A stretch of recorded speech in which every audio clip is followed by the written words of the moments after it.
Aí ela passa a bola para você, tá bom? Tá ótimo. Boa tarde a todos. Hoje estamos recebendo, nos seminários aqui do LANF, a professora Elidiane Cipriano Rangel. Quero desde já agradecer a professora Elidiane por ter aceito esse convite. A professora Elidiane é licenciada em Física pela Universidade Estadual Paulista Júlio de Mesquita Filho, Unesp, que fez a sua graduação em 93, depois fez mestrado em Física e doutorado em Ciências pela Unicamp, com a tese intitulada Implantação Iônica em Filmes Finos depositados por PECVD. Atualmente é professora adjunta no Instituto de Ciências e Tecnologia de Sorocaba, da Unesp, e membro do braço brasileiro do Instituto de Biomateriais, Tribocorrosão e Nanomedicina, IBNT-BR. Realiza trabalhos com ênfase em física de plasmas e descargas elétricas, e seu principal tema de pesquisa refere-se ao tratamento de materiais por meio de plasmas de baixas temperaturas, incluindo os processos de deposição de filmes pela técnica de PECVD, modificação de superfícies pela implantação iônica por imersão em plasmas, assim como por implantação iônica convencional com feixes de íons. É especialista na caracterização das propriedades termodinâmicas, mecânicas, tribológicas, ópticas e elétricas de materiais e na identificação estrutural e composicional, empregando-se técnicas de XPS e espectroscopia no infravermelho e RBS. Hoje ela vai apresentar para nós o seminário Alteração de Superfícies pela Deposição de Filmes Finos a Plasma, Aplicações em Odontologia, Meio Ambiente, Peças Automotivas e Embalagens de Alimentos. Obrigada, Elidiane, então, pela presença e fique à vontade para a sua fala. Muito obrigada, Adriana, pela apresentação bastante completa. Agradeço também ao Tiago pelo convite realizado. É uma grande honra estar aqui no dia de hoje, apresentando a palestra, fazendo parte desse ciclo de seminários. Então, agradeço muito a possibilidade de divulgação do meu trabalho e também de discussão. Muito bom ouvir a perspectiva de outros pesquisadores acerca dos nossos trabalhos. Então, muito obrigada. Conforme a Adriana já me apresentou, eu faço parte do Laboratório de Plasmas Tecnológicos da Unesp de Sorocaba, juntamente com os professores José Roberto Bortoleto, Nilson Cristino da Cruz e Steven Frederick Durham. Nós quatro compomos o LabTech, o LCMAT, o Laboratório Multiusuário de Caracterização de Materiais, e somos vinculados também ao programa de pós-graduação em Ciência e Tecnologia de Materiais. A Unesp de Sorocaba ela foi criada no ano de 2003, é uma unidade recente da Unesp. O nosso laboratório foi criado em 2004, então nós temos 17 anos, completamos há pouco uma década, estamos indo para a segunda década. Então, desde o início temos aí lutado para conseguir infraestrutura, desenvolver os nossos trabalhos, e por isso é uma grande satisfação estar aqui hoje com vocês apresentando esse trabalho. Então, eu selecionei uma linha para mostrar para vocês que eu gosto muito, trabalho bastante nela, não é a única, mas é uma das minhas prediletas, que é relacionada com filmes à base de silício, depositados em plasma de baixa pressão. Então, eu queria discutir esses materiais com vocês um pouco, mostrar alguns resultados para a gente até prospectar algumas interações. Então, eu organizei aqui a minha apresentação, iniciando com a motivação. E para motivar vocês, eu gostaria de dizer que os filmes à base de silício, eles são um foco de grande atenção científica. Na literatura, se nós fizermos uma busca, nós vamos encontrar uma quantidade enorme de resultados relacionados com filmes à base de silício, desde anos mais anteriores até anos muito recentes, e agora envolvendo o desenvolvimento de dispositivos com propriedades bastante sofisticadas, ou mesmo materiais com propriedades bastante sofisticadas. E esse grande interesse, contínuo interesse que tem sido demonstrado por esses filmes à base de silício, ele é devido à grande variedade de propriedades que esses filmes podem ter e a facilidade com que nós podemos ajustar as propriedades desses materiais, de forma tal que ele encontra aplicação em um amplo leque de áreas. Né? Então, essa capacidade de se modificar ou ajustar as propriedades do filme à base de silício é o fator que motiva as aplicações. Então, dependendo da composição química e da estrutura molecular, esses filmes à base de silício, eles têm diferentes propriedades e são diferentemente classificados. Aqui, nós vamos focar nossa atenção em 3 categorias específicas: os oxcarbetos de silício, os óxidos de silício e os filmes organosilicones. Então, agora, eu vou iniciar, fazer uma fundamentação nesses três tipos de estrutura, para que a gente entenda as escolhas que foram feitas quando eu apresentar para vocês os resultados. Bom, então a primeira estrutura é a estrutura organosilicone. Aqui nós temos a estrutura química de o típico organosilicone, o polidimetilsiloxano ou silicone, né, que é constituído por uma cadeia inorgânica, onde são conectados grupos orgânicos, grupos metil conectados ao silício, por meio de grupos laterais, como esse dimetilsilano, e grupos, terminações de cadeias, como o trimetilsilano. E o fato do metil saturar as ligações do silício faz com que a conectividade de cadeias do silicone, cadeias vizinhas, se conectem por meio de ligações químicas, seja pouco favorecida, né? Então, essa estrutura, ela é fracamente conectada. E, como tal, ela tem baixa densidade, é um material de baixa densidade, um material poroso, que permite permeação de espécies através de sua estrutura, e, como tal, tem propriedades de barreira somente moderadas. Por outro lado, essa flexibilidade traz elasticidade para esse material e ele tem estabilidade física. A flexibilidade também afeta uma outra propriedade desse material. Os grupos metil conectados ao silício, eles rotacionam em torno da cadeia principal, em direção à superfície, formando uma nuvem de grupos metil na superfície, que são apolares. E, como tal, vão blindar os grupos polares SiO presentes na superfície. Bom, devido a essa blindagem eletrostática, os organosilicones são hidrofóbicos, eles não atraem as moléculas de água, uma característica que tem relevância para alguns tipos de aplicação. Além disso, o organosilicone, ele é transparente na região visível do espectro, o que também impacta em muitas aplicações onde o filme não pode ser detectado, como, por exemplo, embalagens de alimentos, ou que ele não pode afetar a transparência da embalagem, e é um material eletricamente isolante. Muito bem, se a gente retira todo o orgânico dessa estrutura, nós temos, então, um óxido de silício, que é uma estrutura muito mais fortemente conectada, e, como tal, é um material mais denso que o organosilicone. Assim sendo, a permeabilidade de espécies através de uma estrutura de sílica é muito menor. A sílica tem propriedades de barreira muito mais importantes do que o organosilicone.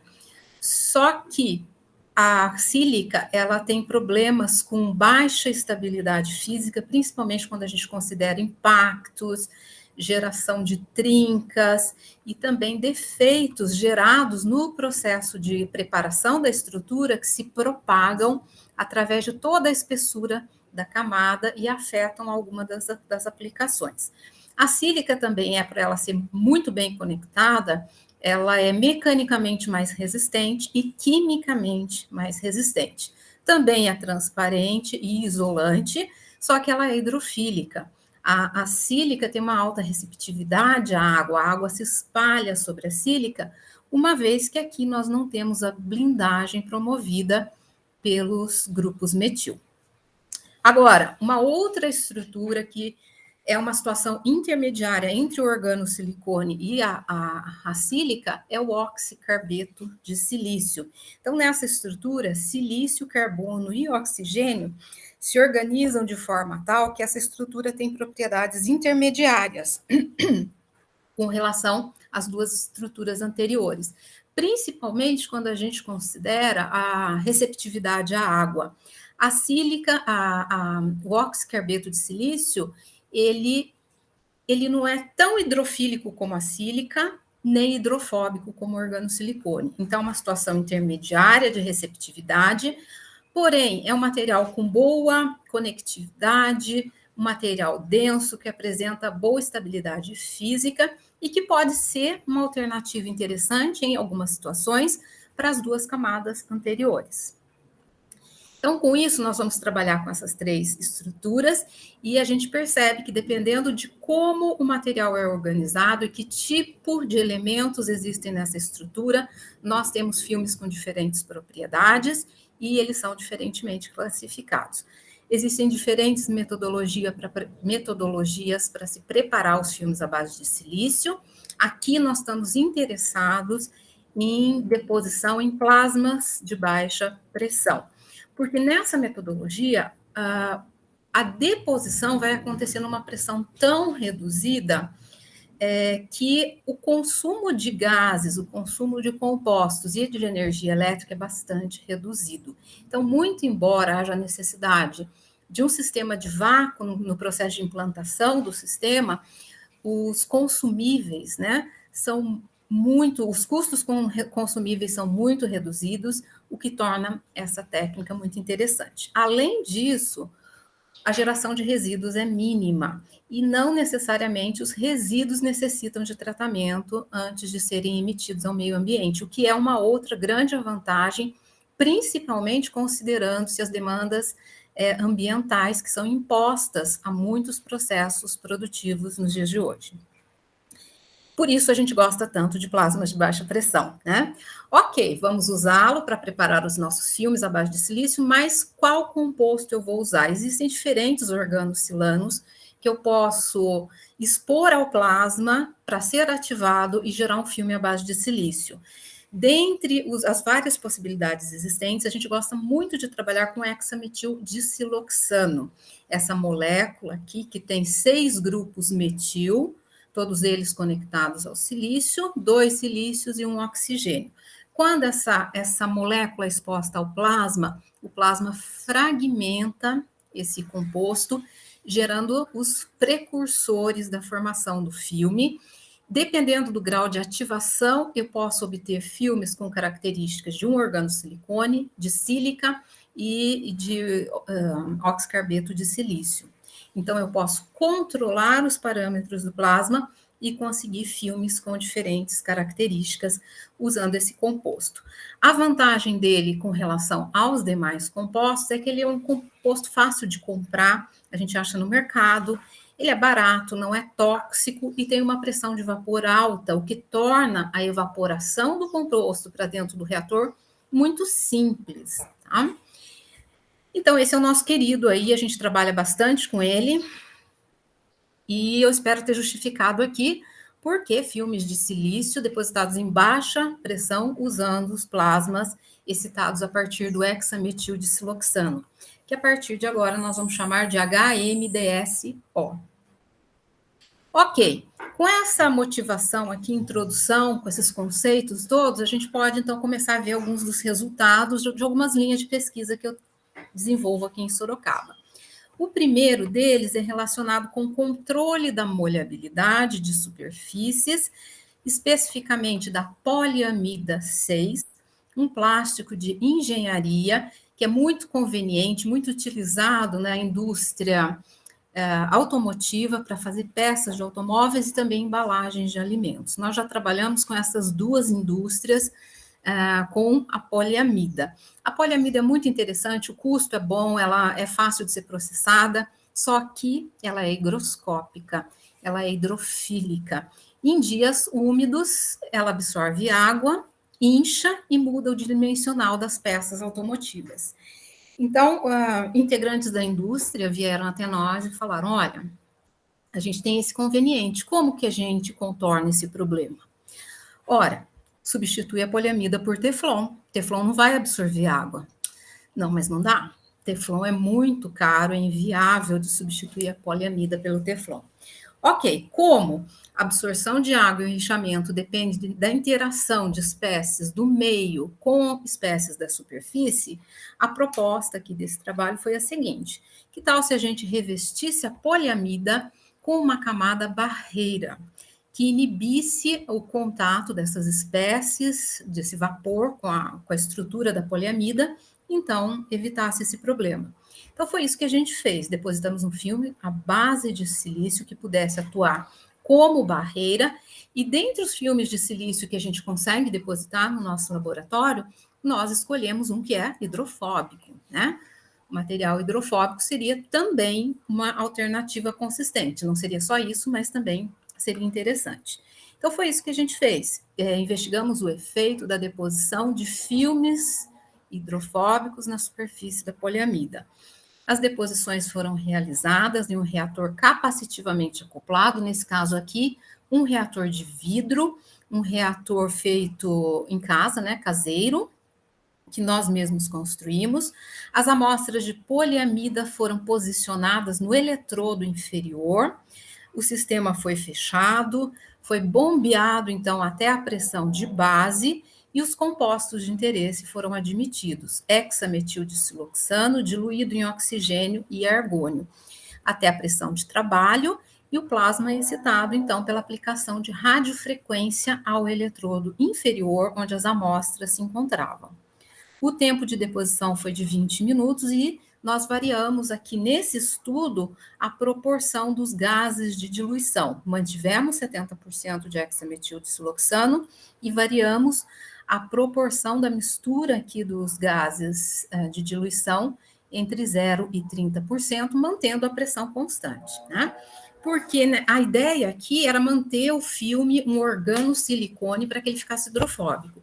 O que a gente pretendia com isso era controlar o grau de entrelaçamento dessas estruturas organosilicone de forma a ter diferentes permeabilidades de espécies através dessa estrutura. E foi isso que a gente fez. Tá? Então, o primeiro resultado que eu trago aqui é o de composição química.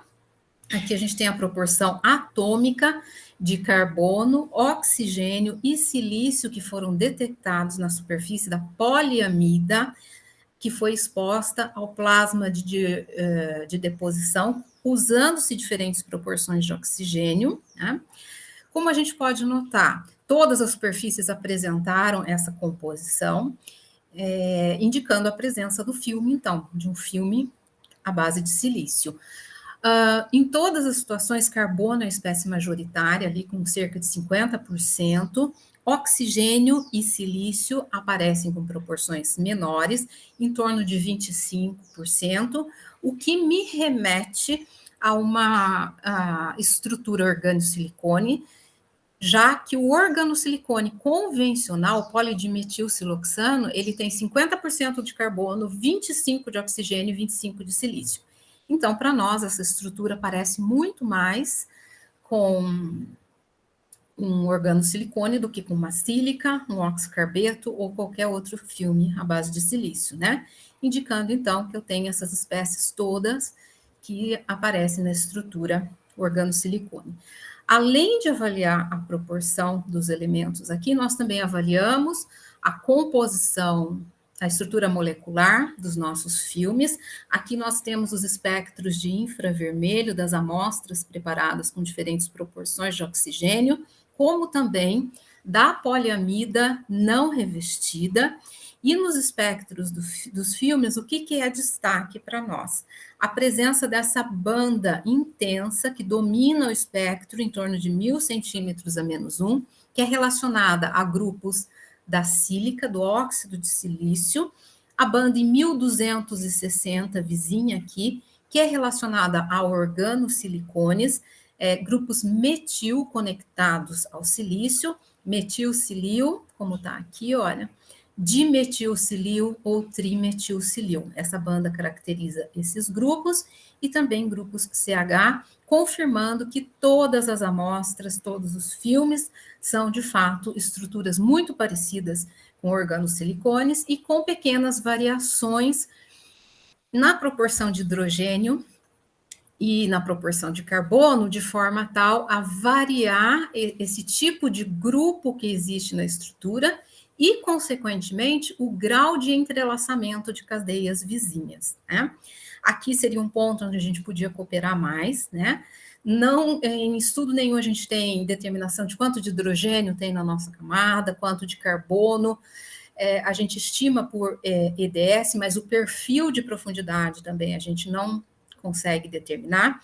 E nós sabemos que o plasma, ele é uma entidade que varia, por mais que você controle os parâmetros de deposição, o plasma varia temporalmente pela criação de estruturas na própria fase plasma, pelo processo de polimerização na fase plasma, que criam aglomerados e chega a determinado tempo isso cai.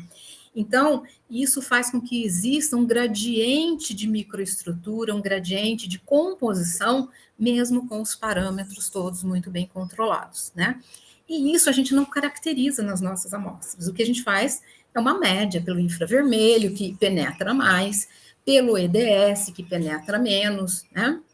Mas a gente não tem um perfil e não tem as proporções de hidrogênio que conseguiriam nos dizer, ó, a sua camada está mais entrelaçada, a sua barreira melhorou porque você perdeu hidrogênio e você conseguiu entrelaçar a sua camada. Porosidade diminuiu, densidade aumentou, né? Esse tipo de informação ainda nos falta. Bom, de uma forma ou de outra, essa estrutura é muito parecida com um polidimetilsiloxano, né? E aí fomos para o que interessa. Será que ela ficou menos receptiva à água? Então avaliamos o ângulo de contato das amostras em função da proporção de oxigênio no processo de deposição. Aqui nós temos, e logo abaixo, o resultado para a poliamida como recebida, que, como eu disse para vocês, ela é hidrofílica. Tem ângulo de contato de 65 graus. Após processo de deposição, todas as amostras ficaram hidrofóbicas, com ângulos de contato maiores que 90 graus e, especificamente aqui, quando 15% de oxigênio foi utilizada, o ângulo de contato atingiu 110 graus, que é um valor muito alto comparado com o valor inicial, e melhor que isso, é um valor muito próximo do máximo valor atingido em uma superfície de teflon lisa, né? Ou seja, nós conseguimos atribuir à superfície da poliamida uma característica muito parecida com a do teflon, considerando-se o ângulo de contato, de uma forma muito simples e muito barata, sem a necessidade de se trocar todo o volume daquela peça na indústria automotiva, por exemplo. Tá? Bom, buscamos entender melhor esse resultado, olhamos também para a microestrutura superficial da amostra como recebida e das amostras revestidas, identificamos ali uma mudança na morfologia, na topografia, pela deposição do filme, o filme é claramente identificado, ele é formado por esses aglomerados que eu mencionei para vocês, que são formados na fase plasma e vão caindo, né? Então, quanto maior o tempo de deposição, maior a dimensão desses aglomerados. Outro fator que afeta a dimensão e concentração desses aglomerados é a proporção de oxigênio. É um fator que muda a cinética do plasma, muda a polimerização na fase plasma e, consequentemente, muda essa morfologia.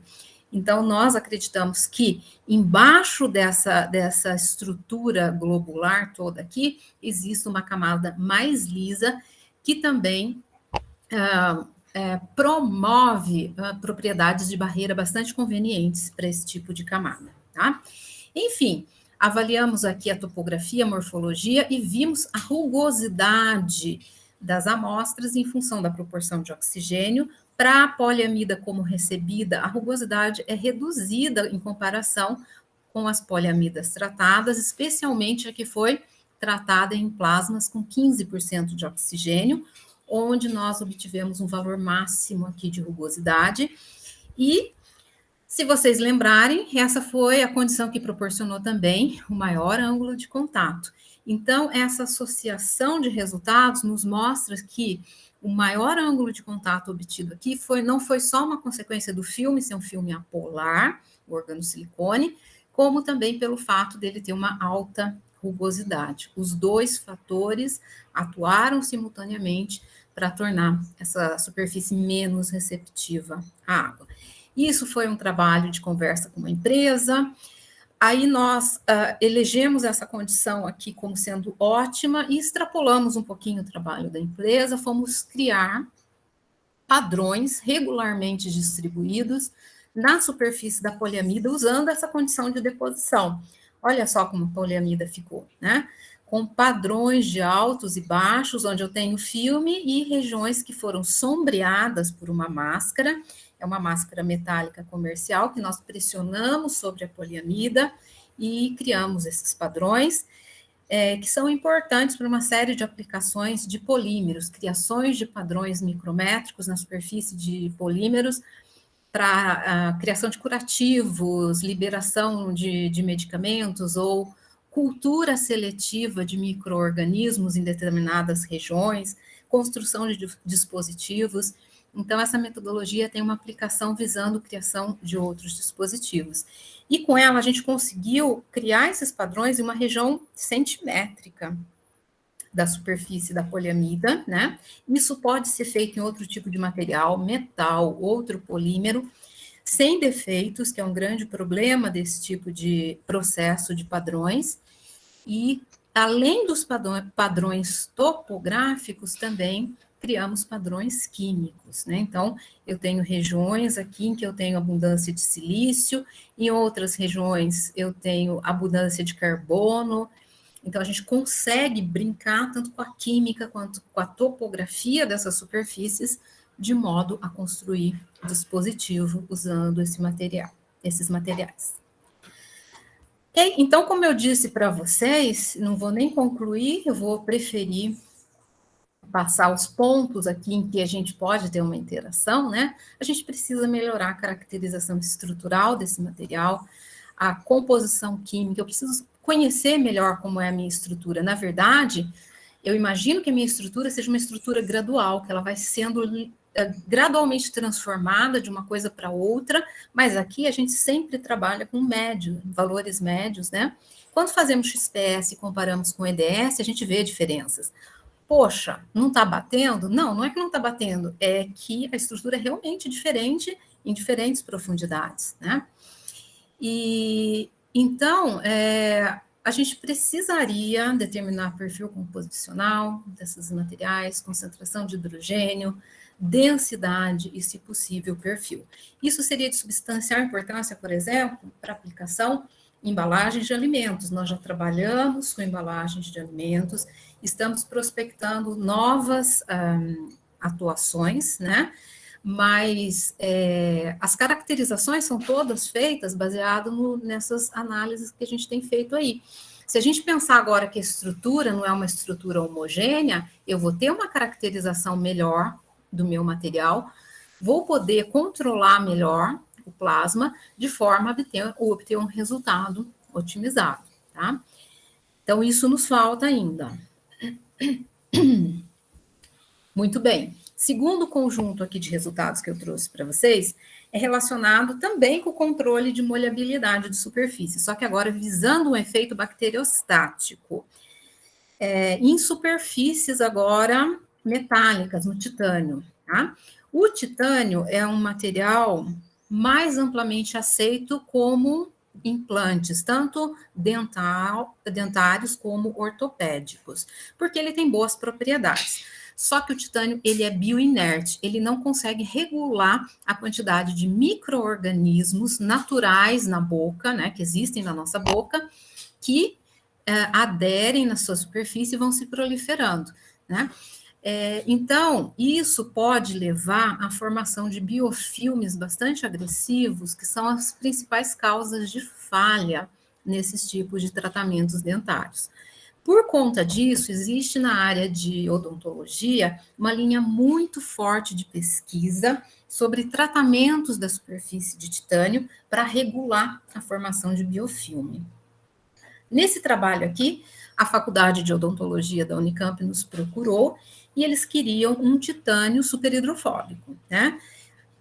A gente, na conversa vai, conversa vem, conseguiu um filme à base de silício superhidrofóbico no meio do caminho, no meio da conversa. Um aluno de C foi lá e conseguiu um filme superhidrofóbico à base de silício. Então, a ideia foi, será que se a gente colocar isso daqui em cima do silício, como que fica a adesão de micro-organismos? Foi isso que a gente estudou nesse trabalho, juntamente com outras propriedades relevantes na odontologia. Então, essas deposições foram feitas num reator capacitivamente acoplado, só que esse aqui é um reator de aço inoxidável. As amostras foram conectadas, dessa vez, no eletrodo de cima. É um reator também caseiro, que nós mesmos que construímos.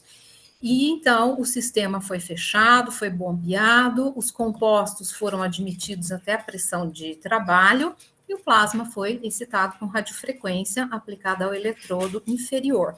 Por que eu estou sempre informando isso? Porque no nosso sistema a gente pode aplicar ou em cima ou embaixo, tá?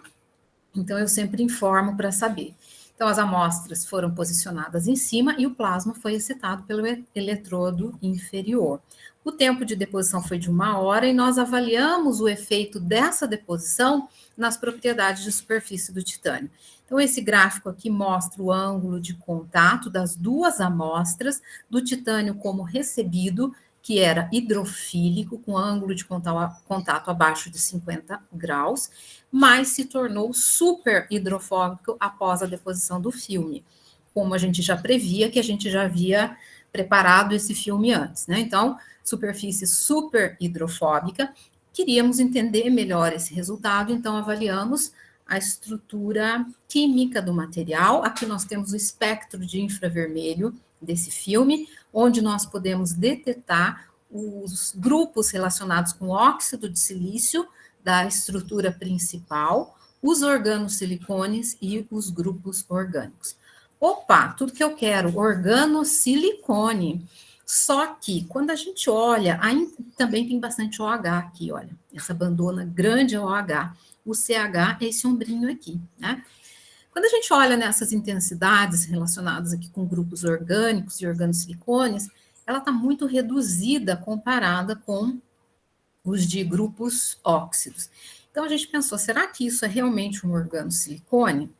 Avaliamos a composição elementar das duas amostras, pudemos identificar um filme à base de silício na estrutura do titânio, na superfície do titânio tratado, temos silício, oxigênio e carbono, só que a proporção de carbono é muito baixa, 10%. Se vocês se lembram, lá na poliamida, a gente obteve um organosilicone com 50% de carbono. Então, esse filme não dá para classificar como um organosilicone, ele é mais coerentemente classificado como um oxicarbeto de silício, essa estrutura que combina carbono, oxigênio e silício. Só que, como eu disse para vocês, o oxicarbeto de silício é hidrofílico, é moderadamente hidrofílico, o que é inconsistente com os resultados superhidrofóbicos que a gente obteve aqui. Bom, para explicar isso, a gente analisou a microestrutura superficial das amostras. Então, aqui eu tenho as micrografias e eu posso ver a presença do filme, é evidente a mudança, né, na microestrutura superficial. O filme é formado por aglomerados que se juntam e formam aglomerados maiores. Cada um desses aglomerados aqui é formado por inúmeros aglomerados menores, criando altos e baixos que alteram a topografia do titânio. Então, aqui nós temos a rugosidade do titânio antes do recobrimento e após o recobrimento. Essa formação de uma estrutura hierárquica com topografia muito acidentada é que promove esse material naturalmente hidrofílico para um estado super hidrofóbico, tá? Então, entendemos essa natureza do material, que é o material e por que ele tem esse ângulo de contato muito elevado. Com isso, passamos, então, a estudar as propriedades de interesse para a odontologia. Primeiro, resistência à corrosão.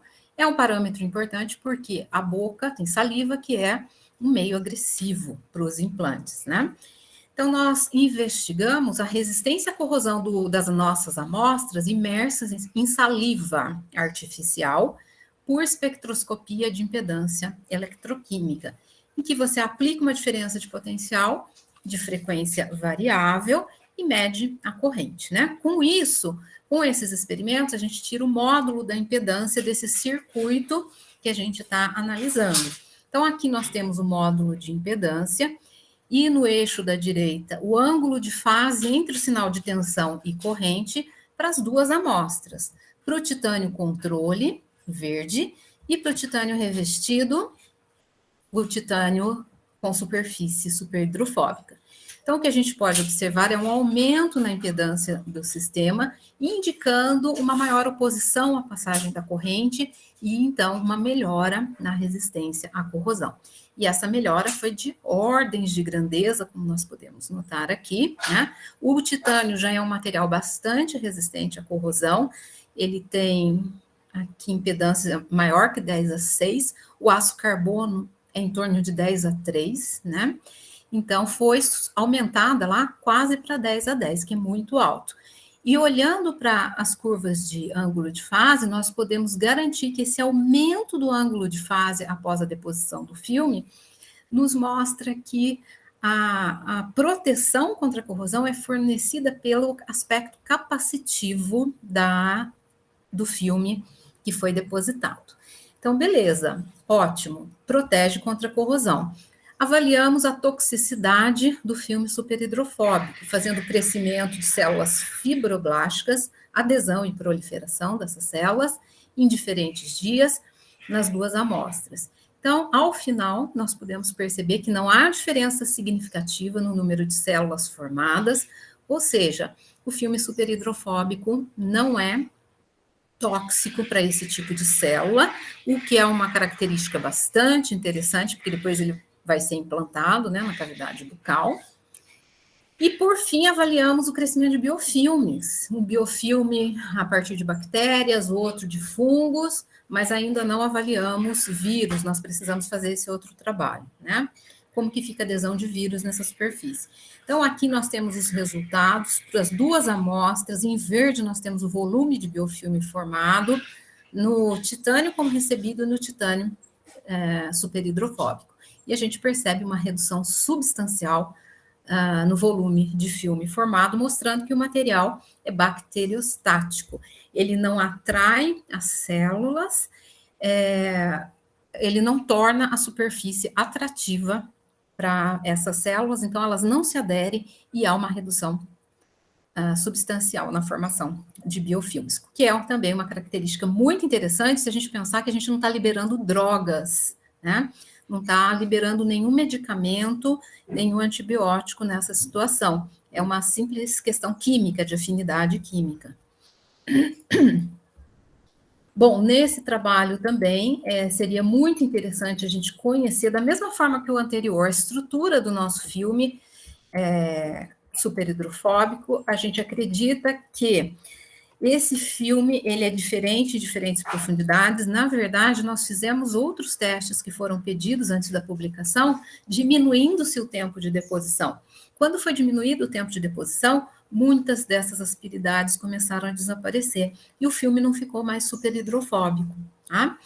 E também a adesão de micro-organismo mudou. Então, seria interessante a gente conhecer melhor barreira, porosidade, densidade dessas camadas que a gente analisa em uma forma geral, como sendo uma média.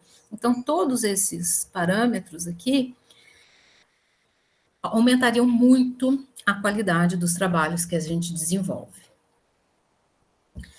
Terceiro conjunto de resultados, proteção contra a corrosão, só que agora não mais do titânio, agora de um aço, o aço carbono, porque esse aço é amplamente difundido no nosso dia a dia e é um material bem suscetível à corrosão. Esse trabalho foi realizado em cooperação com o Laboratório de Plasma da Universidade de Bari, por meio de um pós-doutoramento.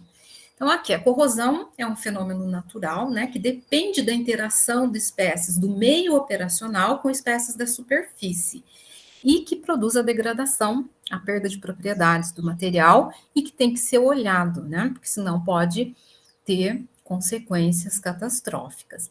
E, por conta disso, consome uma fração substancial do produto interno bruto de qualquer país. Então, desenvolver metodologias para aumentar o tempo de vida de superfícies metálicas, para retardar a corrosão, é de grande importância prática. Então, existem diferentes metodologias de se evitar, retardar a corrosão. Aqui nós propomos filme à base de silício, para atuar como uma barreira, para evitar o contato de espécies oxidativas do meio com espécies da superfície, tá?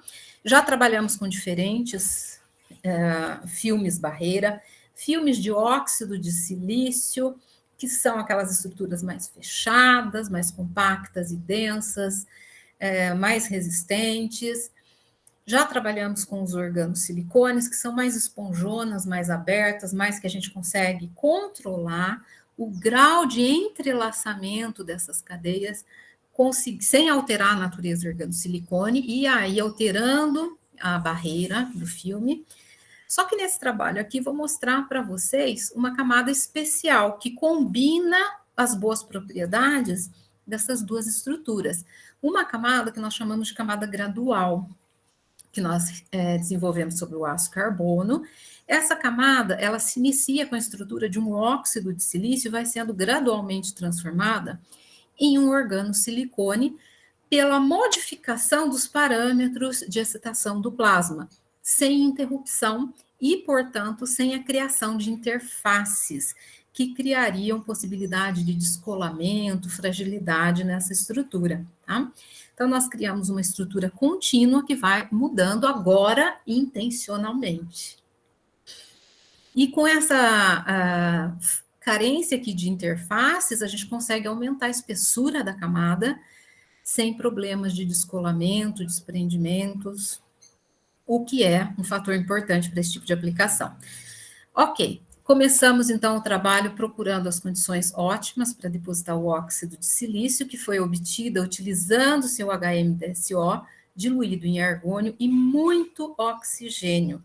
O oxigênio tem afinidade com a fração orgânica do hexametilsiloxano e remove, tanto por meio de reações da fase plasma, quanto por meio de reações plasma-superfície, ele vai removendo os orgânicos de forma tal que eu consigo um filme tipo óxido de silício, um subóxido de silício que apresenta só os picos aqui nesse espectro relacionados ao óxido.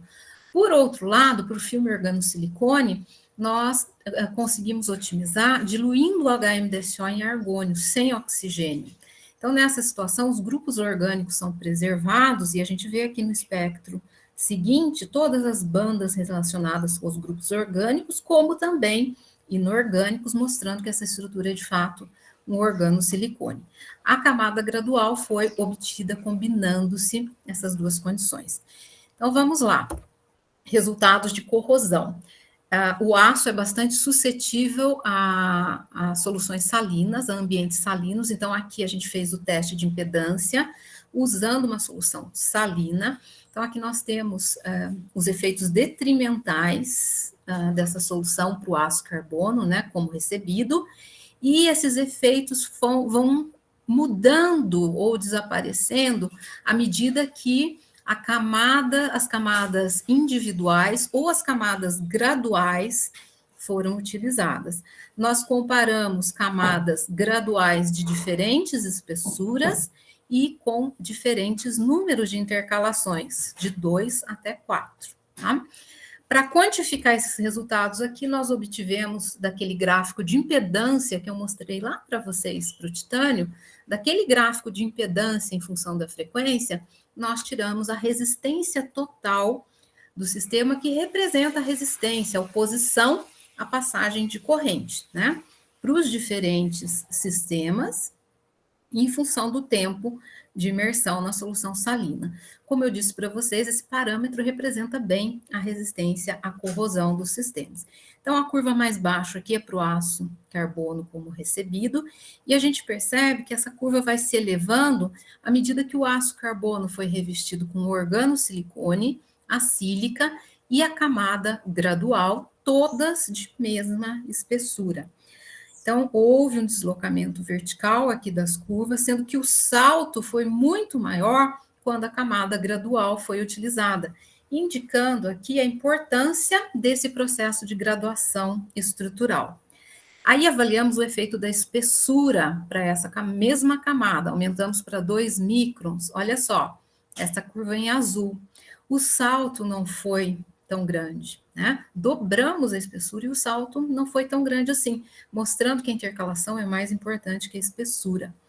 E, por fim, mantivemos a espessura e aumentamos o número de intercalações de 2 para 4, e o salto foi substancial novamente, de forma tal que esse sistema atingiu quase 10/10, que é o limite do equipamento de medida.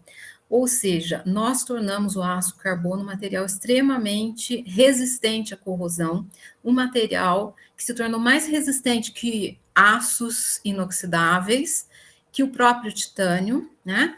Então, agregamos bastante valor a esse material de forma tal que podemos substituir, em muitas situações, o aço inoxidável por um aço carbono revestido com essa camada. Muito bem. Aqui, pessoal, essa melhoria pelo processo de intercalação é relacionado com a distância total que as partículas oxidativas têm que percorrer através da camada até chegar na superfície metálica. Quando se realiza a intercalação, o que acontece é que a gente desacopla o defeito da camada de baixo com o da camada de cima, obrigando com que as espécies oxidativas percorram um caminho mais tortuoso, uma distância maior, aumentando, então, o tempo necessário para essas partículas atingirem a superfície metálica. E isso explica, então, por que a nossa camada quaternária foi a que apresentou o melhor resultado. Tá? Então, aqui uma demonstração para vocês dessa camadinha gradual, claro, né? Aqui seria de substancial importante fazer a determinação aí com vocês, com as técnicas, com feixe de íons, dessas propriedades, determinar a proporção, a concentração de oxigênio, as concentrações dos outros elementos, o perfil, né? Densidade. Então, isso agregaria muito mais valor aos nossos trabalhos. E, por fim, o último conjunto que eu tenho aqui é relacionado com o efeito bactericida de filmes à base de silício. Nós já tínhamos uma superfície não receptiva a bactérias. Que tal torná-la bactericida? Ou seja, se a bactéria encostar ali, ela vai ser inativada. Para isso, nós depositamos filmes à base de silício, incorporando grupos de um antibiótico na estrutura do material, qual seja clorexidina, um antibiótico de largo espectro, baseado no cloro. Como que a gente fez isso? A gente já sabe depositar filme à base de silício. O que a gente fez? Colocamos os compostos de interesse, hexametildissiloxano, argônio, as amostras foram conectadas ao eletrodo superior, e agora, no eletrodo de baixo, nós acomodamos um pouquinho da clorexidina, que é um pó, no eletrodo inferior. Quando a gente excita o plasma, o que vai acontecer? O plasma, o argônio dilui o hexametildissiloxano, ele ajuda a fragmentar por impacto o hexametildissiloxano, mas o argônio também vai bombardear o eletrodo inferior devido ao potencial de autopolarização. Esse bombardeamento iônico vai produzir a ejeção de fragmentos da clorexidina para a fase plasma, contaminando o plasma com grupos da clorexidina, e esses grupos começam a tomar parte da cinética de deposição, incorporando grupos da clorexidina na estrutura do filme. Essa era a nossa ideia, né? Nossa proposta era essa.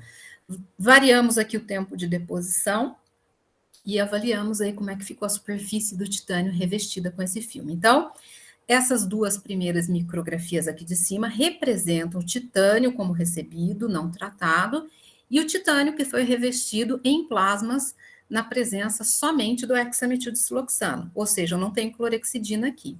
Percebo que o filme está aqui, eu tenho um filme que muda a morfologia da superfície, e aqui nas 3 de baixo, eu tenho os filmes que foram preparados tanto com hexametil quanto clorexidina, né? Em diferentes tempos de tratamento, 50 minutos, 35 minutos e 20 minutos. O que a gente vê? Consigo detectar o filme, essa matriz mais lisa, mais uniforme, e consigo detectar aglomerados, particulados nessa superfície, cujas dimensões e concentrações dependem do tempo de deposição. Elas são tão maiores quanto menor o tempo de deposição.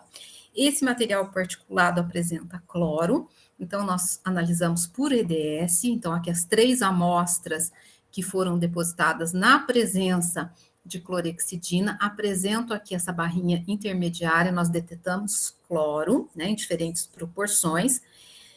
O filme que foi depositado pelo menor tempo tem a maior proporção de cloro, e aqui nós temos uma limitação que eu já vou falar para vocês agora.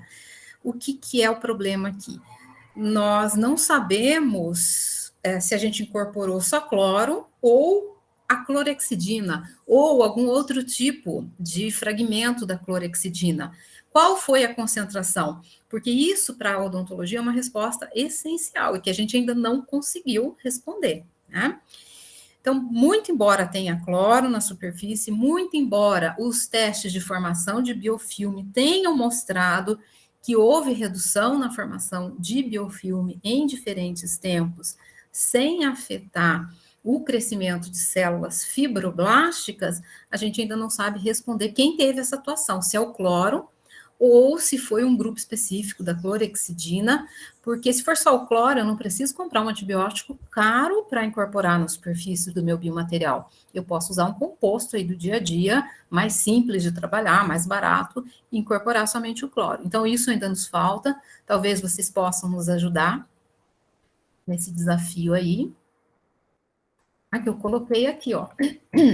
E também determinar melhor a estrutura desses filmes que acondicionam essas moléculas, essas partículas contendo grupos da clorexidina. Nós verificamos também a presença de cloro no filme, não só no particulado, mas também na estrutura do filme. Então, esse tipo de informação, como que ocorre a fragmentação, que tipo de grupo que eu estou incorporando, me ajudaria a entender, inclusive, a cinética do processo de plasma, que é um processo bem complexo, não é modelado. Bem, gente, e última coisinha rápida aqui, é que a partir desse estudo que a gente colocou a clorexidina, o pó dentro do reator, a gente não quis parar mais. Agora, nós estamos fazendo superfícies fotocatalíticas que vão ter uma série de aplicações, incorporando óxido de titânio na superfície, na estrutura de filmes à base de silício. Então, ao invés de incorporar a clorexidina, nós substituímos a clorexidina pelo dióxido de titânio. Então, nós crescemos um filme à base de silício que tem particulados de óxido de titânio ou particulados de óxido de cério na superfície dessas amostras e que tem efeito fotocatalítico para degradação do azul de metileno. Então, nós já comprovamos os particulados, a presença de óxido de titânio, de óxido de cério, e esses materiais têm efeito fotocatalítico bastante importante. Aqui a atividade fotocatalítica das diferentes amostras que nós depositamos no plasma e que foram imersas em uma solução de azul de metileno. Então, nós preparamos a solução bem azulzinha lá, na concentração certinha. Cada amostra foi em um recipiente e essas amostras foram irradiadas com ultravioleta por diferentes tempos, olha só, até 100 minutos aqui. Então, o que a gente observou é que depois de 90 minutos, uma amostra específica produziu 100% da degradação do azul de metileno. É um resultado ainda preliminar, que a gente está ainda estudando mais, vamos ter que repetir. Mas, assim, a água que era azul jeans, saiu cristalina depois desse processo. Então, é muito interessante que a gente também pretende aplicar esse tipo de material para a indústria de embalagens de alimentos, nos quais eu preciso que a embalagem seja transparente, né? Porque, por exemplo, para carne, O consumidor gosta de ver como é que está a cor da carne antes de comprar. Então, a embalagem tem que ser transparente, tem que promover barreira contra a permeação de oxigênio e água para dentro e também para fora, porque se eu tenho um alimento úmido, se a água do alimento sair, ele fica desidratado, né? Então, eu tenho que ter boas propriedades de barreira. E agora, a radiação ultravioleta também é outro fator importante.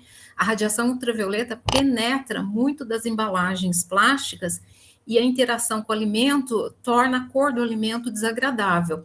Isso não tem nenhum efeito detrimental para o alimento, mas causa rejeição do consumidor. O consumidor fala, essa carne está roxa, não quero, né?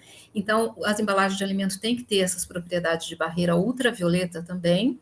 E que mais? Nos dias de hoje, bactericida, tanto para evitar a contaminação do alimento, porque o micro-organismo que se adere na superfície da embalagem vai permeando a estrutura até chegar no alimento, ou para evitar a contaminação de um consumidor para outro pelo toque, tá? Então, são nessas áreas que a gente tem trabalhado, que eu gostaria de compartilhar com vocês alguns dos nossos resultados. E gostaria agora de agradecer imensamente o convite para participar desse ciclo. Como eu disse a vocês, é uma grande honra estar aqui. Fico muito satisfeita. Gostaria de agradecer também ao apoio financeiro da FAPESP, do CNPq, sem os quais a gente não conseguiria realizar esse trabalho. O LN Nano também nos ajuda muito no processo de caracterização dos nossos materiais. O laboratório da Itália, né, que nos recebeu, que nos acolheu muito prontamente para o nosso pós-doutoramento lá. E ao Tiago e a vocês pela atenção. Muito obrigada.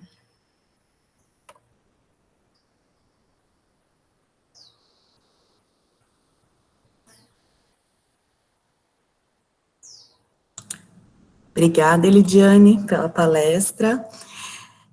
Como sempre, temas muito interessantes, né, aplicações aí com grande potencial, e aí eu peço para o Tiago conduzir, então, né, acho que vai abrir para perguntas, não sei se o Tiago quer começar comentando.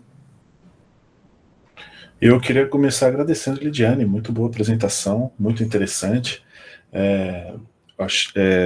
Os filmes baseados em silício são bastante interessantes, as suas aplicações. Achei que os usos que vocês estão fazendo são bastante criativos. Eu anotei aqui várias perguntas, mas eu vou começar passando a pergunta para o Nene, que levantou a mão. Tala, por favor, Nene. Eu vou perguntar antes de você, ou você pergunta tudo.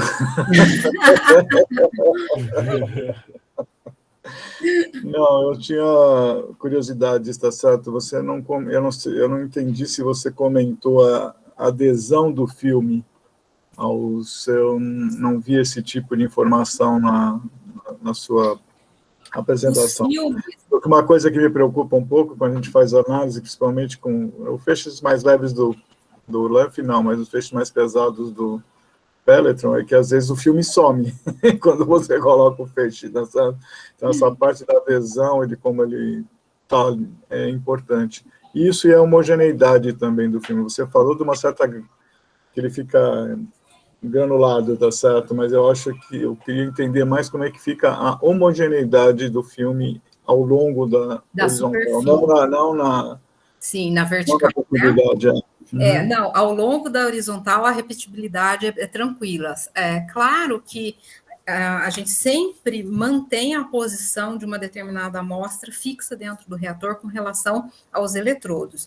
Então, assim, Neme, a gente já sabe que na posição central é a região onde a gente tem uma deposição mais homogênea e a gente concentra a coisa ali. Quando a gente coloca muita amostra lá para a região da borda do eletrodo, a gente tem mais aquele furta-cor, a gente percebe isso visualmente, que a espessura já mudou, porque as linhas de campo ali vão mudar, logicamente, né?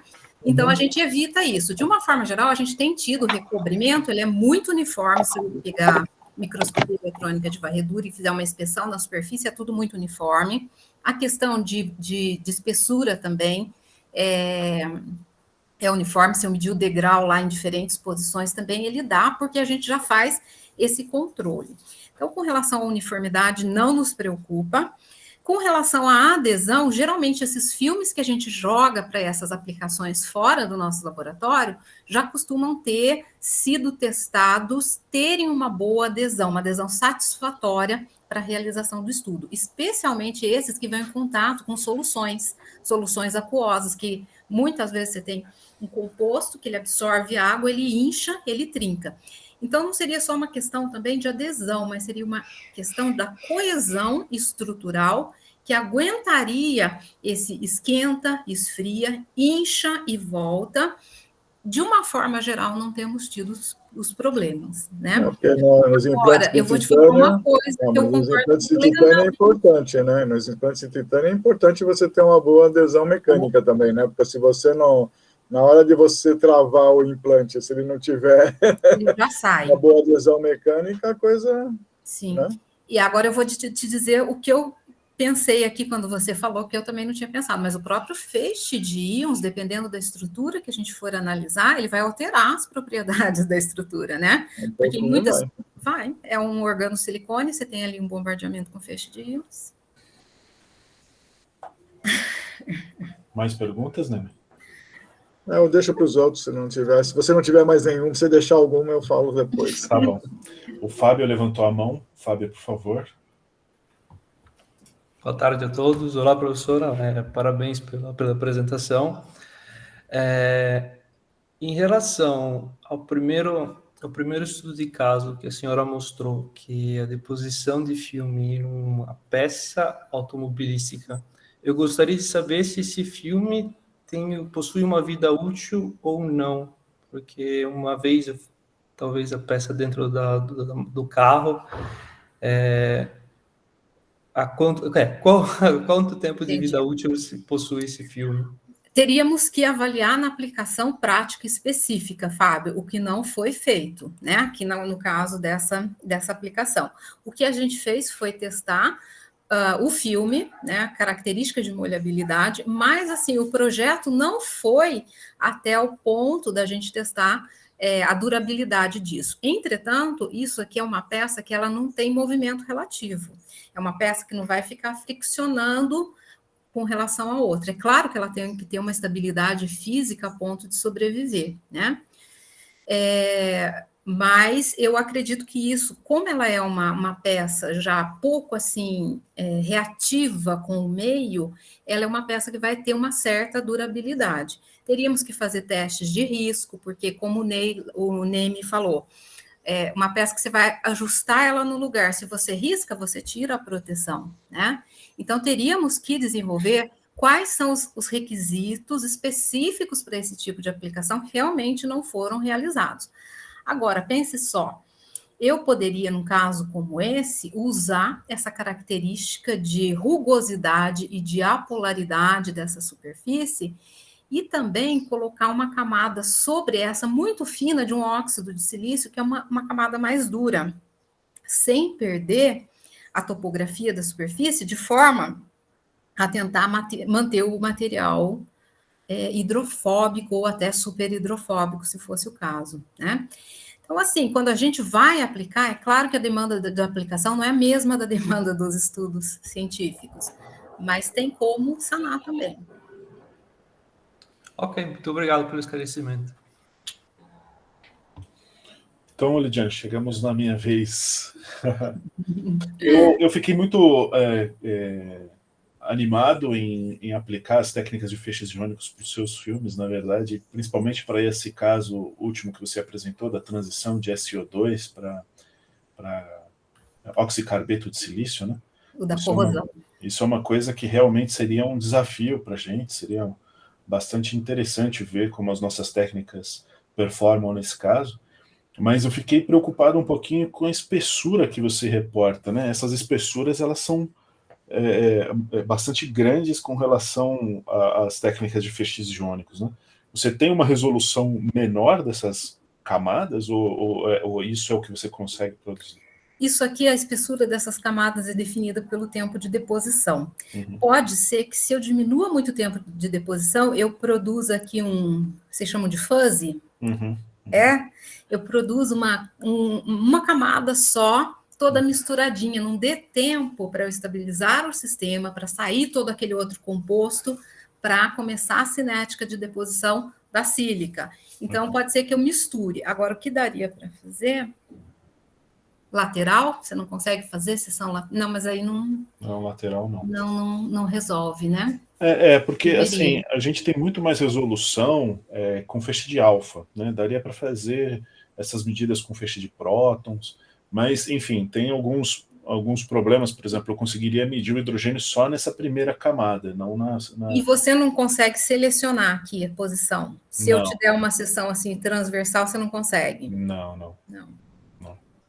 Eu só consigo com incidência no topo, né? Só consigo. Topo. Assim. Mas eu acho que é questão de tentar, tentar nesse filme que você está mostrando, tentar fazer filmes mais finos e ver o que acontece. Sim. Eu acho que são... Esses filmes que a gente está criando agora, que eu mostrei para vocês dos fotocatalíticos, que eu estou muito animada com eles são filmes, assim, bem fininhos, tá? Às vezes dezenas de nanômetros, são bem mais finos que esses barreira. O barreira tem que ter, né? Espessura, senão ele não... Certo.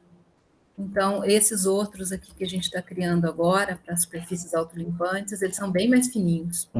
Nem que seja para um proxy, né? Produzir um filme só para caracterização com feixe iônico, mais fininho. Daí você pode extrapolar para o caso onde tem mais espessura. Mas duro, eu gostei bastante desse caso. Né? O duro é que o plasma, o plasma ele é dinâmico, ele por si ele vai mudando. Sim. Então, muitas vezes, o que eu vejo lá no comecinho vai ser diferente do que eu vejo lá no finalzinho. Sim. Uma outra coisa, quando você, naqueles primeiros casos, principalmente, também naquele caso da indústria automobilística, por exemplo, você fala que poderia ser útil fazer as técnicas de feixes iônicos para fazer as caracterizações e tal. As espessuras seriam equivalentes a essa? 1 micron, 2 microns? Sim. Assim? Mas aí já é um filme só, né? É um filme... Então, a gente chama de um filme só, o Tiago. Mas, na verdade, eu acredito que seja uma estrutura gradual, né? Entendo. A gente pega uma média ali com aqueles resultados de infravermelho. Eu acho que o novo aí seria falar, viu, esse filme não é assim como todo mundo fala na literatura. Olha como ele está mudando, tá vendo? Agora, aquela estrutura lá é mais porosa, né?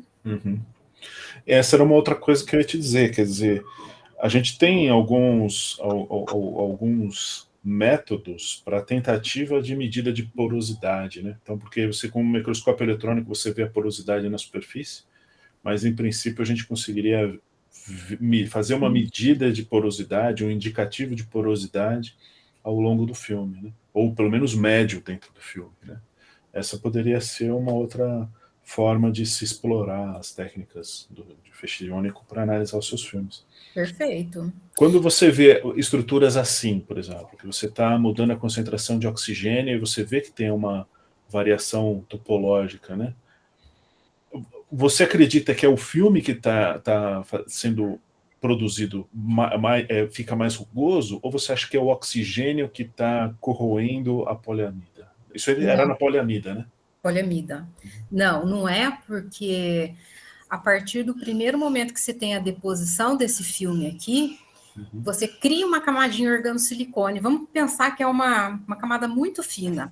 A gente fez testes aqui no trabalho de dissertação do Rafael. O que aconteceu? A gente depositou esse filme 1 micron sobre poliamida, vamos dizer. E a gente queria criar camadas graduais para corrosão. Não, foi sobre o aço, tá? Igual aquele que eu mostrei lá das camadinhas graduais. Como que a gente fez nesse caso? Ao invés de mudar as condições do plasma, a gente depositou uma camada espessa de organosilicone e depois fez um pós-tratamento com plasma de oxigênio, tentando oxidar a camada de cima, formando então uma bicamada, uma outra metodologia para criar uma bicamada. O que aconteceu, Tiago? Dependendo da condição de excitação do plasma, você forma um óxido fechado que protege o organosilicone que está ali embaixo. Você forma uma camadinha muito fininha. Então, esse filme, quando ele vai sendo formado, e a gente tem uma espessura, né? A gente consegue ver a espessura dessa camada, a gente sabe que a coisa cresceu. Ele protege o que está embaixo da oxidação. Então, não é um etching causado por oxigênio. Por quê? A própria ação do oxigênio torna essa camada mais forte, mais resistente, um óxido de silício. Então, isso é o filme. Já existem trabalhos na literatura que mostram que o processo de deposição do HMDSO é uma molécula grande, né? Como a gente pode ver aqui, ó. É uma molécula grande, o hexametildissiloxano. Então, você quebra isso no plasma. Se o grau de fragmentação é baixo, o que acontece? Você gera uma espécies reativas. Ela está ali no plasma, né, difundindo, de repente vem gruda outra, você vai formando uma macromolécula na fase plasma. É o que a gente chama de polimerização na fase plasma. Chega um dado momento, em uma situação extrema, não aconteceu aqui. Você vê uma neve caindo assim, ó. Por quê? Por peso ou por atração eletrostática, essas partículas que se polimerizaram na fase plasma caem. E trabalhos na literatura nos mostram que o tamanho, a dimensão dessas partículas e a concentração das partículas no filme vão depender do tempo. Quanto maior o tempo, maior o tamanho dessas partículas.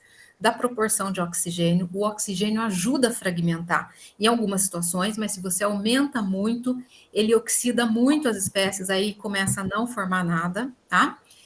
E então a gente sabe que o tamanho desses aglomerados depende do processo de deposição e que são formadas na fase plasma mesmo. Entendi. Interessante. O Enem, você tem mais perguntas? Eu queria, até ligado com isso que você falou, né? Eu tinha tido uma dúvida no meio da apresentação, que a Elidiane comentou que a superfície de titânio ficava mais rugosa.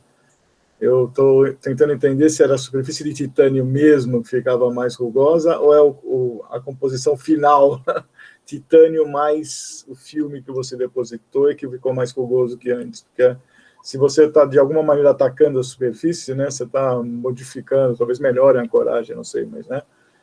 Não entendi se foi a superfície de titânio que, de fato, a antiga, que você mudou, ou se você era o filme final que ficou mais rugoso. Então, mas aqui esse filme, Neme, a gente colocou em outros substratos, em substrato de vidro, em substrato polimérico, e em todos eles nós obtemos essa mesma característica. É o filme... Então não é o titânio, né? Não é o titânio que modificou, é o que você deposita em cima que fica mais ou menos rugoso. Né? Tá. Isso, e como eu disse para vocês, antes da gente fazer a nossa publicação desse artigo, o referi falou assim, viu, diminua o tempo de deposição e veja se o material ainda assim fica super hidrofóbico. A gente sabe que a rugosidade do material, ela depende da espessura. Você não pode comparar rugosidades de materiais com espessuras diferentes, porque se você geralmente engrossa a camada, ela fica mais rugosa. Então, nós diminuímos o tempo de deposição e a rugosidade caiu. O material não ficou mais super hidrofóbico. Não tem nenhum método para você tentar, pós-plasma, tentar dar uma melhorada nisso, na rugosidade da superfície? Curiosidade. Não, mas isso aí é o que a gente quer. É o que você gostaria. É essa rugosidade que torna o filme super hidrofóbico, né? Você quer a rugosidade. Aham. Sabe como é a história dessa camada aqui, Neme? O pessoal da odontologia. Lembra, Adriana, que a gente fez aquele workshop de filmes finos? Quando a Antonella Milela veio nos visitar? A Adriana estava com a gente. E aí, o menino da odontologia veio participar do nosso workshop. Ele falou, professora, eu estou com um estudo assim, olha, eu quero um titânio superhidrofóbico para eu ver se a superfície superhidrofóbica do titânio tem algum efeito na formação do biofilme no estágio final, no estágio inicial de adesão dos micro-organismos. Falei, vamos fazer, João, então vamos fazer. Porque ele viu o filme da Janine, que foi a orientada da Adriana, que trabalhava com flúor, e ela conseguiu um material super hidrofóbico ou hidrofóbico, não lembro, Adriana. Com flúor hidrofóbico. Hidrofóbico. Depois então, ele queria... Depois a gente fez em 2 etapas, né? Acho que não foi... No mestrado, ela fez primeiro o etching e daí a deposição. Então, a gente criou a rugosidade, mas aí era a celulose, então era fácil. Criou rugosidade na celulose, aí cobriu com filme por cima, aí ficou super hidrofóbico. Eu acho que foi isso que você apresentou naquela palestra, e ele ficou doido querendo aquilo para o titânio. Só que no titânio a gente não consegue dar essa rugosidade com plasma, é impossível. Não, curiosidade. E o que ele falou? Olha, professora, nós vamos fazer o seguinte, a literatura, ela relata que a gente tem que fazer um ataque ácido no titânio, criar o perfil e depois cobrir com um filme apolar, que foi exatamente o que a Adriana fez na celulose. Então, ele ia para Campinas, fazia decapagem lá, voltava, o negócio não ficava super hidrofóbico. Nesse meio tempo, ele foi para os Estados Unidos fazer um sanduíche. E o aluno de C veio e falou assim, professora, a gota não para em cima do material. Eu falei, o quê? Você está mentindo. Vai lá, faz de novo. Repetiu. Aí eu falei, João, você quer o filme super hidrofóbico? Eu tenho uma etapa, você não vai precisar usar a decapagem ácida, que facilita muito o processo, né? Lógico, com certeza, com certeza. É as histórias daquilo assim que as coisas vão acontecendo. Muito bom.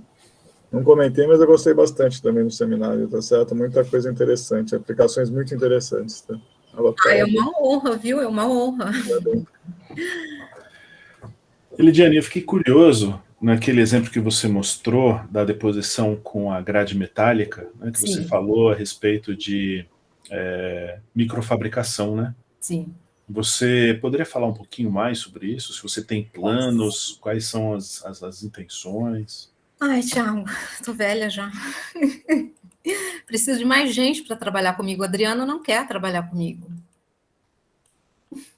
Então, esse caso aqui começou também com alunos da nossa pós-graduação, porque contando um pouco mais para vocês da nossa história, assim, a gente não tem tradição em pós-graduação, né?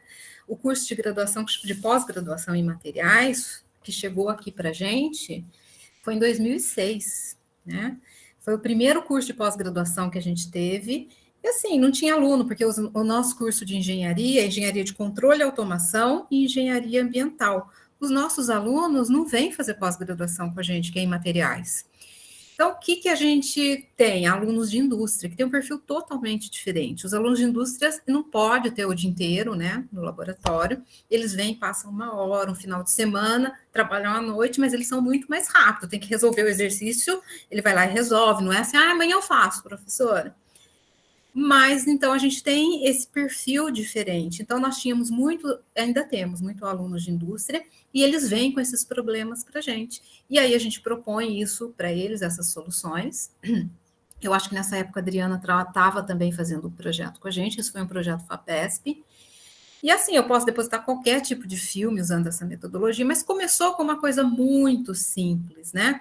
A gente comprava a telinha, colocava em cima, prendia. No momento subsequente, os próprios alunos da indústria, muito gentilmente, foram lá, desenvolveram para a gente. Deixa eu ver se eu mostro aqui para vocês. Não está aqui. Está aqui, ó. Esse sisteminha aqui, que você tem as duas telas, e você tem um eletrodo que se sanduícha as duas telas com a poliamida no meio. Então, você pressiona a tela, cada amostra vai ser um buraquinho desses redondo que vocês estão vendo aqui, onde a tela está bem pressionada na poliamida, senão ela dá defeito. Olha um defeito aqui que eu passei correndo para vocês não verem.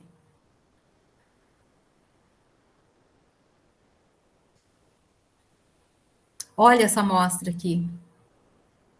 Tá vendo como ela ficou pouco delineada? Aqui foi uma coisa que não pressionou direito. Então, a gente arrumou isso, conseguiu sanar esse problema aí, dá para fazer, aí precisa ter interesse. Se tiver interesse, eu faço. Legal, muito interessante. Bom, temos mais perguntas para a Elidiane? Oi, Francisco, por favor. Boa tarde a todos. Boa tarde, professora Elidiane. Parabéns pela sua apresentação. Obrigada. Eu trabalho com física de plasmas há algum tempo. Eu estou aqui mais longe de vocês, estou na Universidade Federal do Semiárido, aqui no Rio Grande do Norte, tá certo? Oh, que legal! Estou curtindo o sol daqui.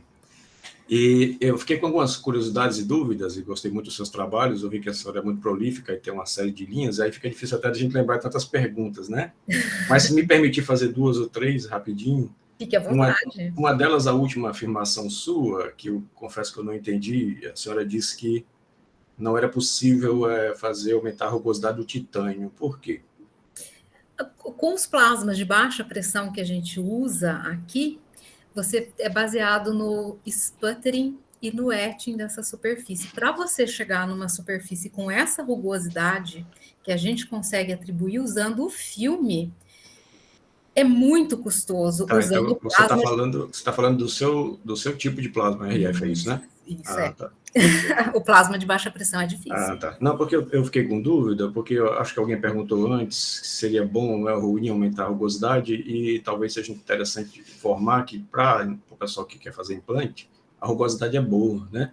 Até para melhorar a adesão mecânica que foi citada aqui para alguns colegas, a adesão mecânica, para depois esse implante não saltar facilmente da boca do paciente, enfim, não só da boca, né, de outras partes do organismo, facilita a adesão celular. Eu tenho acompanhado alguns trabalhos de colegas da UFRN nesse sentido, e a gente fazia lá, aumentava a rugosidade do titânio, que a gente não usa RF, era direto no plasma DC, onde a gente polariza o titânio como eletrodo, a gente consegue aumentar a porosidade dele, e aí entra a segunda pergunta, que é que a senhora está trabalhando também com dióxido de titânio sob silício, né? E Sim. você já chegou, desculpa, você não, senhora, já chegou a verificar a estequiometria do oxigênio, porque se você vai trabalhar com titânio e não controlar a estequiometria, o seu plasma fica incontrolável, como você disse, né? É impossível controlar o plasma sem controlar a estequiometria do oxigênio nessa história. Eu não consegui ver na sua apresentação esse controle. Você está falando do filme que foi depositado, do super hidrofóbico. Esse aqui? Exato, do último, né? Isso. Sim. Titânio sob silício, não é isso? Vamos lá. Não, esse aqui é um filme de silício sobre titânio. Sobre titânio é o contrário. É o contrário. Aqui, ó. Deixa eu te mostrar para a gente tá. chegar num consenso aqui. Então, o que a gente coloca aqui dentro? O hexametildissiloxano, 20%, diluído com oxigênio e argônio. Nessa situação, a gente já havia feito um estudo anterior em que nós variamos a proporção de gases. Deixa eu lembrar aqui, no trabalho de C foi diferente, nós variamos a proporção de argônio contra a proporção de oxigênio, e em algumas situações o filme ficou super hidrofílico. Sim. Somente nesta situação é que o filme ficou super hidrofóbico. Mas quando você usa o titânio, que é a minha dúvida, acho que ele tá... É o último exemplo, é o dióxido de titânio para o fotocatalítico. O fotocatalítico. É a aplicação fotocatalítica. Isso. Então, vamos lá.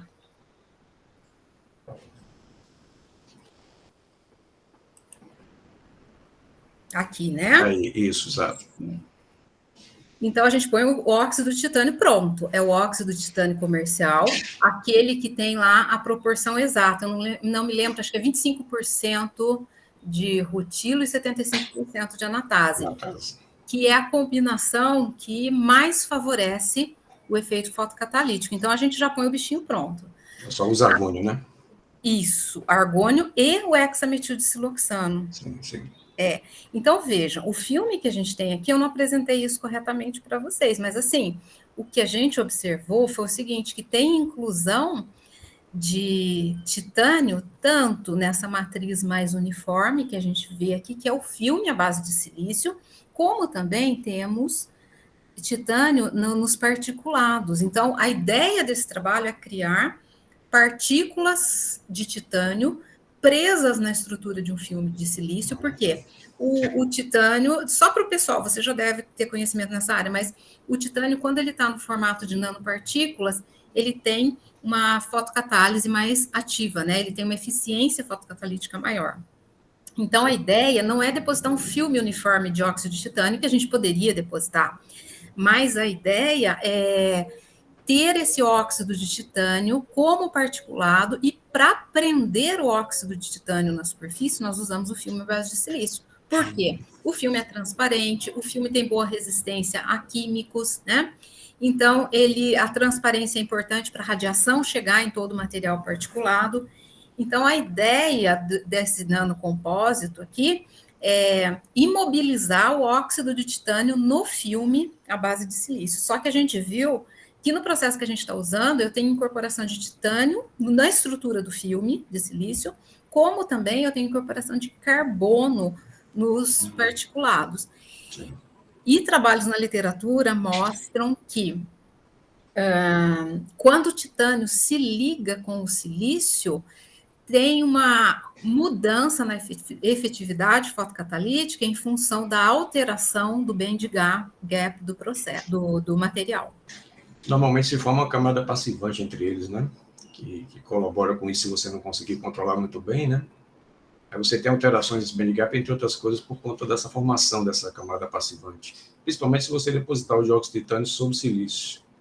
A gente tem um trabalho que a gente publicou sobre isso, onde a gente conseguiu fazer, me desculpe só interromper, mas a gente conseguiu fazer crescimentos a partir de ilhas, né, de pontos de TiO2 sobre silício, monocristalino, e a nossa grande dificuldade, por isso que eu falei na estequiometria no começo, a grande dificuldade era essa, para poder a gente controlar e crescer isso no formato de... Mas você agulhas, usou, né, a estrutura do substrato como molde, não foi isso? Foi, a gente depositou sobre silício, mas é porque a gente usa a técnica de cátodo oco, diferente de você que usa RF. Então, agora eu estou entendendo essa pergunta.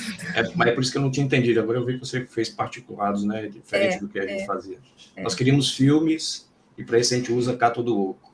Aí vai minha última pergunta, se me permite, só para não interromper. Sim, claro, claro.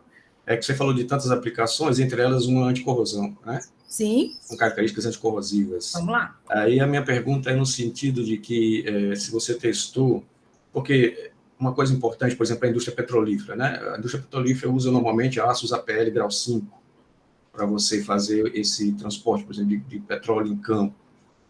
Nós fizemos com a técnica de deposição gaiola catódica, que é o meu trabalho de doutorado, e agora meus alunos estão trabalhando com isso. Nós fizemos uma deposição como essa, que permite a gente fazer conformação em campo, e sem delaminação. E a minha pergunta sobre os seus filmes que usam silício, eu usei nitreto de titânio, né? Se você observou se ocorre delaminação quando há deformação para conformação em campo, por exemplo. Não, esses aqui a gente fez os testes de... Vou te mostrar, só um minutinho, rapidão. Peraí, deixa eu só lembrar. Lembrei. Postdoc. Itália. Acho que esse é. Aqui a gente fez testes em 2 tipos de materiais. Deixa eu lembrar, esse aqui tem, acho que o outro também. Nós fizemos propriedades mecânicas desse material, dessa multicamada que eu mostrei para vocês, tá vendo? A gente avaliou como é que ficava a dureza da multicamada, bem como o módulo de elasticidade. E também as camadas individuais. Olha só, o óxido de silício nosso tinha dureza próxima aqui de 12 gigapascal. O organosilicone, ali de alguns pascal, né? Unidades de pascal. E as camadas graduais aqui, elas tinham propriedades mecânicas, dureza, ligeiramente acima daquela observada no organosilicone. Por quê? Pelaquela interação que você tem entre o efeito da camada de cima com a camada de baixo, que afeta a propriedade mecânica. Agora, esse aqui, deixa eu ver se a gente tirou mais alguma coisa que eu não me lembro. Propriedade mecânica, não. Agora, o que eu gostaria de mostrar para você, já que eu estou aqui, é esse outro que eu achei muito interessante. Esse é o da multicamada, e o que eu vou te mostrar agora... Tá aqui, ó. É o organosilicone. Antes de fazer a multicamada, a gente teve que otimizar o organosilicone. Então, nós conseguimos depositar filmes organosilicones. Todos são organosilicones, de acordo com essas... com os espectros de infravermelho, tá? E, interessantemente, quando a gente mediu a propriedade mecânica disso, só que a gente conseguiu, olha só, os fragmentos do HMDSO vão chegando aqui, vão se depositando. À medida que a gente consegue remover grupos laterais, os grupos metilo, a gente vai perdendo hidrogênio, a gente começa a entrelaçar essa estrutura organosilicone aqui, de forma tal que ela ficou com dureza, deixa eu mostrar aqui para você. Deixa eu achar aqui, ó. A dureza desse filme organosilicone ficou aqui em 6 gigapascal, que é muito próximo da sílica. A sílica tem dureza de 9, um vidro de sílica, aí você mede uma dureza de 9, 10, né? Então, vejam, muito embora esse filme tenha características de um organosilicone, a gente tenha detectado carbono, oxigênio, silício e hidrogênio nessa estrutura, ele tem uma dureza muito acima do organosilicone convencional, que é aquele siliconezinho que você tem em casa, que tem dureza de décimos de gigapascal. Então, conseguindo controlar os parâmetros de plasma, nós conseguimos tornar essa estrutura mais conectada e mais mecanicamente resistente. Esse aqui, o filme não sai, tá? O filme, ele é bem resistente. E esse filme que foi otimizado naquela outra condição. Um desses aqui, tá? Não acho que esse com a maior dureza, um com a dureza intermediária ali. 1 ou 2, por ali. Perfeito. Obrigado, então, pelos esclarecimentos, professor. Parabéns mais uma vez. Muito Imagina. bom trabalho. Obrigado. Eu que agradeço pelos comentários. Um abraço para o Clodomiro aí, hein? Tchau, obrigado. Obrigado, Francisco. Bom, não vejo mais nenhuma pergunta, não tem perguntas também no chat, então o que eu vou fazer agora é parar a gravação